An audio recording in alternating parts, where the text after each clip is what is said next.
ব্যবস্থা সুন্দর, আদব আখলাক সুন্দর, অনুপম ইউনিক, ইসলামের জিহাদ সুন্দর।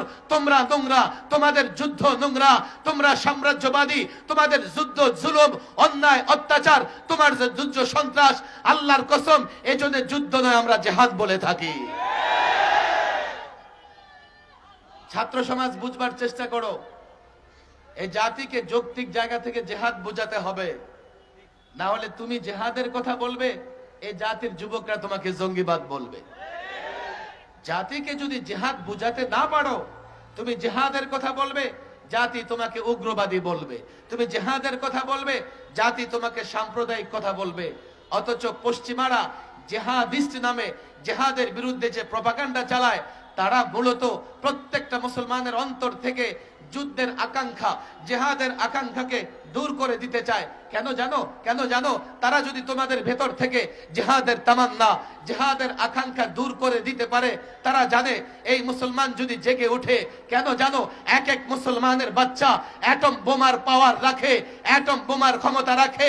এই মুসলমান যুবক যদি জিহাদের ময়দানে এক আল্লাহর উপর ভরসা করে ঝাঁপিয়ে পড়ে, ইহুদিদের রাজত্ব থাকবে না, পৌত্তলিকদের রাজত্ব থাকবে না, খ্রিস্টানদের রাজত্ব থাকবে না, সাম্রাজ্যবাদীদের রাজত্ব থাকবে না।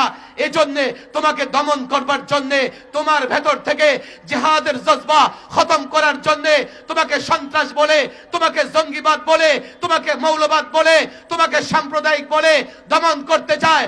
আর আমার মুসলমান যুবক না বুঝে তোমাকে জঙ্গিবাদ বলে, যদি তাকে বুঝাতে পারো, এক একটা যুবক, এক একটা মুসলমান সন্তান অ্যাটম পাওয়ার, অ্যাটম বোমার চাইতে শক্তিশালী, জিহাদের ময়দানে তোমার সঙ্গে ঝাঁপিয়ে পড়ে গোটা দুনিয়া মুসলমানদের সামনে টিকতে পারবে না।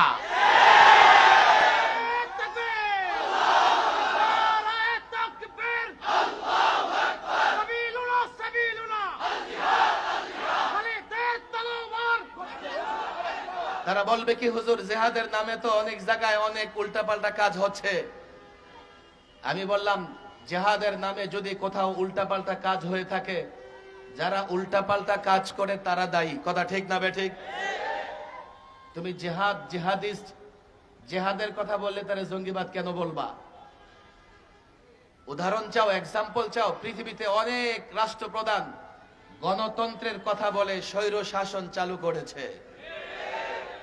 এর একটাই যে পলাতক সরকার অনেক গণতন্ত্রের কথা বলেছে, কিন্তু 16 বছরে স্বৈর শাসন প্রতিষ্ঠার পরে এই দেশের জনগণের উপরে জুলুম ছাড়ার কিছুই করে নাই। তোমরা সমাজতন্ত্রের কথা বলো, পৃথিবীতে অনেক রাষ্ট্রপ্রধান সমাজতন্ত্রের কথা বলে স্বৈর শাসন প্রতিষ্ঠা করেছে। কই, তোমরা তো গণতন্ত্রকে দোষারোপ করো না, তোমরা তো সমাজতন্ত্রকে দোষারোপ করো না। জিহাদের নামে যদি কেউ উল্টাপাল্টাও করে থাকে, জিহাদকে কেন দোষারোপ করো? জিহাদকে এই জন্যই দোষারোপ করো, তোমাদের মুখে পশ্চিমারা হাড্ডি দিয়ে রেখেছে। বাংলাদেশের সংবিধান সংস্কার করার দরকার আছে। বিশেষ করে এই ফ্যাসিস্ট সরকার 2011-তে সংবিধানকে এত কাটা ছেঁড়া করেছে, সংবিধান থেকে বিসমিল্লাহ তুলে দিয়েছে, সংবিধান থেকে আল্লাহর উপর আস্থা বিশ্বাস মুছে দিয়েছে। যার কারণে আল্লামা মুফতি আমিন রাহিমাহুল্লাহ এক বক্তৃতায় বলেছিলেন, যেই সংবিধান থেকে বিসমিল্লাহ তুলে দিয়েছে, যেই সংবিধান থেকে আল্লাহর উপর আস্থা বিশ্বাস তুলে দিয়েছে, সেই সংবিধানকে ডাস্টবিনে নিক্ষেপ করা হবে। আল্লামা মুফতি আমিন রাহিমাহুল্লাহর বিরুদ্ধে রাষ্ট্রদ্রোহ মামলা হয়েছে। কেন তিনি সংবিধান নিয়ে কথা বললেন? কেন তিনি সংবিধান নিয়ে কথা বললেন? দেখো, ছাত্র সমাজকে আমি বলি, আমাকে বলা হয়েছে, হুজুর আপনি যেহেতু সংবিধান সংস্কার করতেছেন, আপনাকে তারা ডেকেছে, আপনি সংবিধান নিয়ে কথা বলবেন না। আমি বললাম, আমি যে সংবিধান নিয়ে কথা বলবো না, বলবেটা কে? আমাদের ছেলেরা তো সংবিধান নিয়ে পড়াশোনা করে না। যে রাষ্ট্রে তুমি বসবাস করতেছো, সেই রাষ্ট্রের সংবিধান সম্পর্কে তোমার জানতে হবে, যাতে কখনো সুযোগ হলে তুমি সেই সংবিধান পরিবর্তন করে, সংস্কার করে একটা ইসলামী সংবিধান প্রণয়ন করতে পারো। দেখো, 71-এ রাষ্ট্র স্বাধীন হয়েছে, 72-এ সংবিধান প্রণয়ন হয়েছে। 72 সংবিধান প্রণয়ন করতে গিয়ে সংবিধানের মূল নীতিতে ওরা সেকুলারিজম নিয়ে এসেছে। বলে হুজুর সেকুলারিজম কি জিনিস? অনেক যুবকরা সেকুলারিজম বুঝে না, ধর্ম নিরপেক্ষতাবাদ বুঝে না। এই জন্য সেকুলারিজমের বিরুদ্ধে আমরা যতটা ক্ষুব্ধ, এই যুবকরা ততটা ক্ষুব্ধ নয়। সেকুলারিজম বুঝতে চাও, আমি তোমাদেরকে দুইটা উদাহরণ দেই। আমি সেকুলারিজমের সংজ্ঞায় যাব না। কামাল আতাতুর্ক তুরস্কে সেকুলারিজম প্রতিষ্ঠা করেছিল। সেকুলারিজম প্রতিষ্ঠা করবার পরে হিজাব নিষিদ্ধ, দাড়ি রাখা নিষিদ্ধ, কোরআন পড়া নিষিদ্ধ। তুরস্কের মুসলমানেরা গর্তের ভিতরে লুকায়া লুকায়া কোরআনে কারীম শিক্ষা করত। মসজিদগুলোকে মিউজিয়াম বানিয়ে ফেলেছিল। এমনকি তুরস্কের যে বর্ণ বর্ণ অক্ষর, এই অক্ষরগুলোর মিল ছিল আরবি অক্ষরের সাথে। এই কামাল আতাতুর্ক কি করেছে? কেন মিল থাকবে আরবির সঙ্গে? এটা তো একটা ধর্মের একটা প্রতীক হয়ে যায়, একটা ধর্মের সঙ্গে মিলে যায়, এটাও রাখা যাবে না।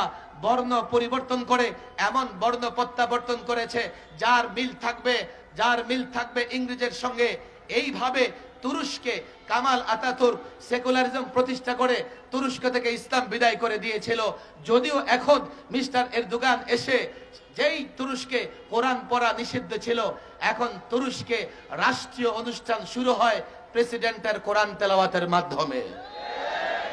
বাংলাদেশ হুজুর তুরস্কের ইতিহাস তো শুনলাম, বাংলাদেশে সেকুলারিজমে আপনার সমস্যা কোথায়? আপনার মাথা ব্যথা কোথায়? তোমরা জানো 2011-তে সংবিধানে সেকুলারিজম আসছে। 12-তে শিক্ষা পাঠ্যক্রম, শিক্ষা সিলেবাস প্রণয়ন করা হয়েছে। যেহেতু রাষ্ট্রের ধর্ম নাই, যেহেতু রাষ্ট্র ধর্মহীন, তাহলে শিক্ষায় ধর্ম থাকবে না। এজন্য তারা কি করলো? নবীদের জীবনীবাদ, সাহাবীদের জীবনীবাদ, মুসলিম লেখকদের জীবনীবাদ, এইভাবে শিক্ষা ব্যবস্থাকে সেকুলারিজমের মাধ্যমে তারা প্রণয়ন করে জাতির শিক্ষার্থী সন্তানদেরকে নাস্তিক মোরতাদ বানানোর ষড়যন্ত্র করেছিল। তাদের সেকুলারিজমের প্রভাবটা কোথায় পড়েছে দেখো। সর্বাগ্রে তারা শিক্ষা ব্যবস্থায় হাত দিয়েছে। শিক্ষা ব্যবস্থায় হাত দিয়ে ইসলামী শিক্ষাকে ধ্বংস করবার চেষ্টা করেছে।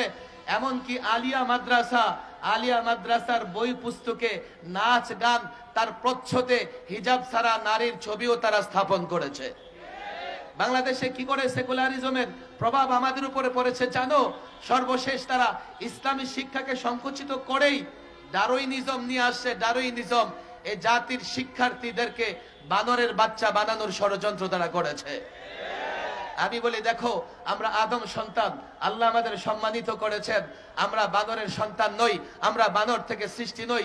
তোমরা যারা নাস্তিক, মোরতাদ, বেঈমান, তোমাদের কারো জন্ম পার্কে, কারো জন্ম নদী নালা ডুবায়, তোমরা তালাশ করে দেখো তোমাদের জন্মের পেছনে বানরের অবদান আছে না নাই?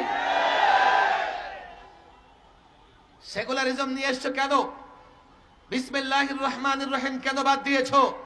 আজ পর্যন্ত বাংলাদেশে কাউকে দেখি নাই সেকুলারিজমের জন্য সমাবেশ করতে, দাবি করে রাজপথে নামতে।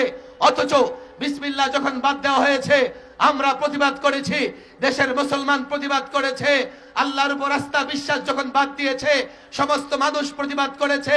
একজন মুমিন ছোট্ট কাজ করলে বিসমিল্লাহ বলে শুরু করে, ঘরে প্রবেশ করলে বিসমিল্লাহ বলে প্রবেশ করে, ঘর থেকে বের হলে বিসমিল্লাহ তাওয়াক্কালতু আলাল্লাহ বলে বের হয়। পানি খায় বিসমিল্লাহ, খাবার খায় বিসমিল্লাহ, ঘুমোতে যায় বিসমিল্লাহ। সেই দেশের সংবিধানে বিসমিল্লাহ থাকবে, দলিলে বিসমিল্লাহ থাকবে, সেই দেশের রাষ্ট্রীয় কাজে বিসমিল্লাহ থাকবে, এটাই স্বাভাবিক।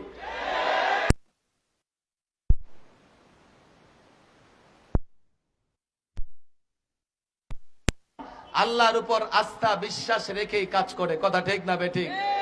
দেখো অনেক যুক্তি তারা দিবে, অনেক যুক্তি তারা দেয়।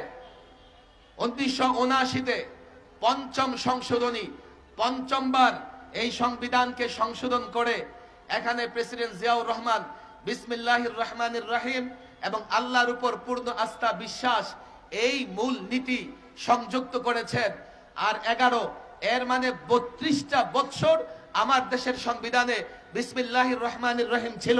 32টা বছর আমার দেশের সংবিধানে আল্লাহর উপর আস্থা বিশ্বাস ছিল। 32 বছরে ঘুরে ফিরে জাতীয় পার্টি, আওয়ামী লীগ, বিএনপি ক্ষমতায় ছিল, কারো কোনো সমস্যা হয় নাই, তাহলে কেন সংবিধান থেকে বাদ দিতে হবে? এই সংবিধান থেকে এগুলো বাদ দিয়ে সেকুলারিজম, গণতন্ত্র, সমাজতন্ত্র সব জগা খিচুড়ি করে ফেলেছে। কেন জানো? একটা দিয়ে ভারতকে খুশি করতে চেয়েছে, আরেকটা দিয়ে চীন রাশিয়াকে খুশি করতে চেয়েছে, আরেকটা দিয়ে আমেরিকা খুশি করতে চেয়েছে। কিন্তু আল্লাহ যখন চেয়েছেন তোমাদের পতন কেউ ঠেকাতে পারে নাই। কেন তোমরা এগুলো করেছো? আমরা এগুলো স্পষ্ট বলেছি, আমরা এই সরকারকে সহযোগিতা করতেছি। কেন? এই যাত্রা বাড়িতেও আমাদের সন্তানেরা তাজা রক্ত জড়িয়েছে। আমরা বলেছি এই সরকার সংস্কার করবে, আমরা সহযোগিতা করব। আমরা সংবিধান সংস্কার কমিশনকে পরিষ্কার বলেছি, 32 বছর বাংলাদেশ সংবিধানে বিসমিল্লাহির রহমানির রহিম ছিল, সেটা নিয়ে আসতে হবে। আল্লাহর উপর আস্থা বিশ্বাস ছিল, সেটা নিয়ে আসতে হবে। সেকুলারিজম ছিল না, সেটাকে বাদ দিতে হবে। আরো 2টা বিষয় বলেছি। একটা বিষয় থাকবে এমন যে এই সংবিধানে বা আইনে যেখানে কোরআন সুন্নাহর সঙ্গে সাংঘর্ষিক কিছু থাকবে সেটা গ্রহণযোগ্য হবে না। বলে হুজুর এই কথা আপনারা কিভাবে বলেন? এটা কি জাতি মানবে? আমি বললাম কেন মানবে না? নির্বাচনের আগে ছাত্র সমাজ, যুবক তোমাদের বলি, প্রত্যেকটা রাজনৈতিক দল একটা ইশতিহার ঘোষণা করে, আর ইশতিহারে কি বলে? আমার দল যদি ক্ষমতায় আসে আমরা কোরআন সুন্নাহ বিরোধী আইন করব না। কথা ঠিক না বেঠিক? তাহলে সব রাজনৈতিক দল কোরআন সুন্নাহর বিরুদ্ধে কিছুই বলতে চায় না। তাহলে কোরআন সুন্নাহর সঙ্গে সাংঘর্ষিক সব বাদ যাবে, এই কথাই তো বাংলাদেশের সবাই একমত। আর যেই কথায় সবাই একমত সেটা কেন সংবিধানে আসবে না? আসতে সমস্যা কোথায়? সমস্যা কোথায় আমাকে বলো। সমস্যা নাই, পশ্চিমারা নারাজ হবে, রক্ত আমরা দিয়েছি, পশ্চিমারা রক্ত দেয় নাই। আর একটা কথা আমি বলেছি, সর্বশেষ নবী, আজকে খতমে নবুয়ত মহাসম্মেলন, সর্বশেষ নবী, সর্বশ্রেষ্ঠ নবী মুহাম্মদ সাল্লাল্লাহু আলাইহি সাল্লামকে নিয়ে কটূক্তি করলে এটা হবে সর্বোচ্চ অপরাধ। সর্বোচ্চ অপরাধ, তাকে সর্বোচ্চ শাস্তি দিতে হবে। আমি ছাত্র সমাজকে বলি, তাদেরকেও বলে এসছি, তোমাদের বলে যাই। আমরা বলেছি দেখেন, আমরা যে দাবিগুলো জানাচ্ছি এটা সব রাজনৈতিক দল, কোন দল অস্বীকার করতে পারবে না, কোন মুসলমান অস্বীকার করতে পারবে না। যদি আপনারা মনে করেন না না না না আপনাদের এই কথায় জনতা একমত নয়, আপনাদের এই কথা জনতা মানবে না, কি চান? গণভোট দেবেন, দেন। গণপরিষদ গঠন করবেন, করেন। আর যদি মনে করেন না না না জনসমাবেশ, জনসমাগম দেখতে চাই, দেখতে চাই কতজন মানুষ বিসমিল্লাহ চায়, দেখতে চাই কতজন মানুষ আল্লাহর উপর আস্থা বিশ্বাস ফিরিয়ে আনতে চায়, আমি তাদেরকে বলেছি, তোমাদের বলে যাই, এটা রাজনৈতিক ইস্যু নয়, দলীয় ইস্যু নয়, মাদ্রাসা মসজিদের ইস্যু নয়, এদেশের 16 কোটি জনতার ইস্যু। আমি আবারও বলি, মিডিয়ার সামনে বলি, এই বিষয়গুলোর পক্ষে আপনারা যদি জনমত চান, আপনাদের আমরা সহযোগিতা করছি, সহযোগিতা করব, নিঃস্বার্থ সহযোগিতা করব। আমরা উপদেষ্টা হতে চাই না, আমরা কোনো পদ পদবি চাই না, আমরা সহযোগিতা করছি। রাষ্ট্র মেরামত করবেন, আমরা সহযোগিতা করতেছি। রাষ্ট্র সংস্কার করবেন, যদি মনে করেন আমাদের মতামতের পক্ষে লোকজন জড়ো করা দরকার, সমাগম ঘটাবার দরকার, জনসমাবেশ ঘটাবার দরকার, আমি পরিষ্কার বলি, তোমাদের বলে যেতে চাই, টেকনাফ থেকে তেতুলিয়া, রূপসা থেকে পাথরিয়া, বাংলাদেশের যে কোনো জায়গায় যদি বড় ভাষাঞ্চলে, সেন্ট মার্টিনে, উত্তরবঙ্গে, দক্ষিণবঙ্গে, যেখানে তোমরা বলো না কেন, আল্লাহর কসম আমাদের এই দাবির পক্ষে কম পক্ষে 1 লক্ষ মুসলমান, কম পক্ষে 1 কোটি মুসলমান জমায়েত হবে, জমায়েত হবে।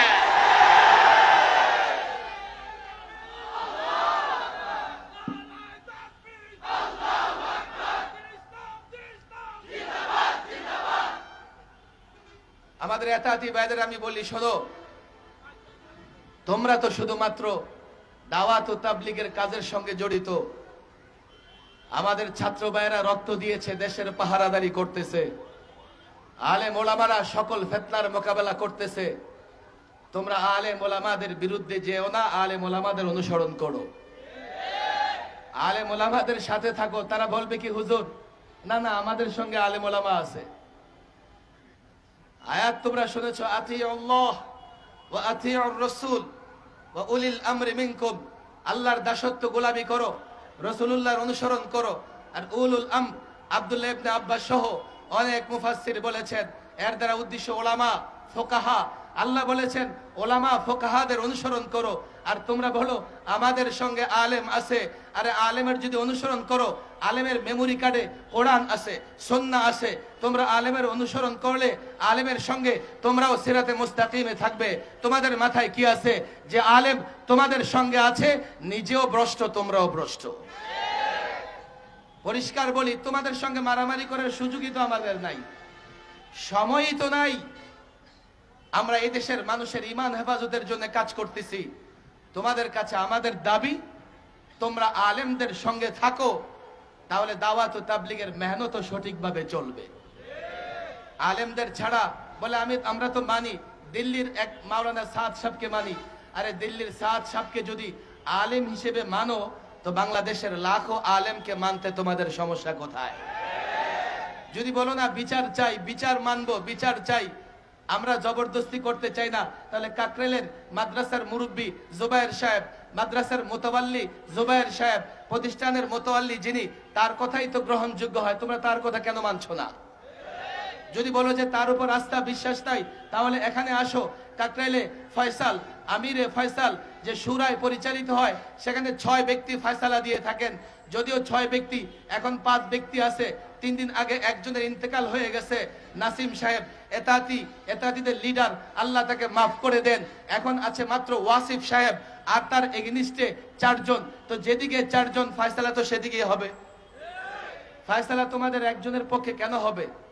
তোমরা যদি বিচার চাও, ইনসাফ চাও, তাহলে তো তোমাদের আলেমদের সঙ্গে মিলেমিশে কাজ করা লাগে।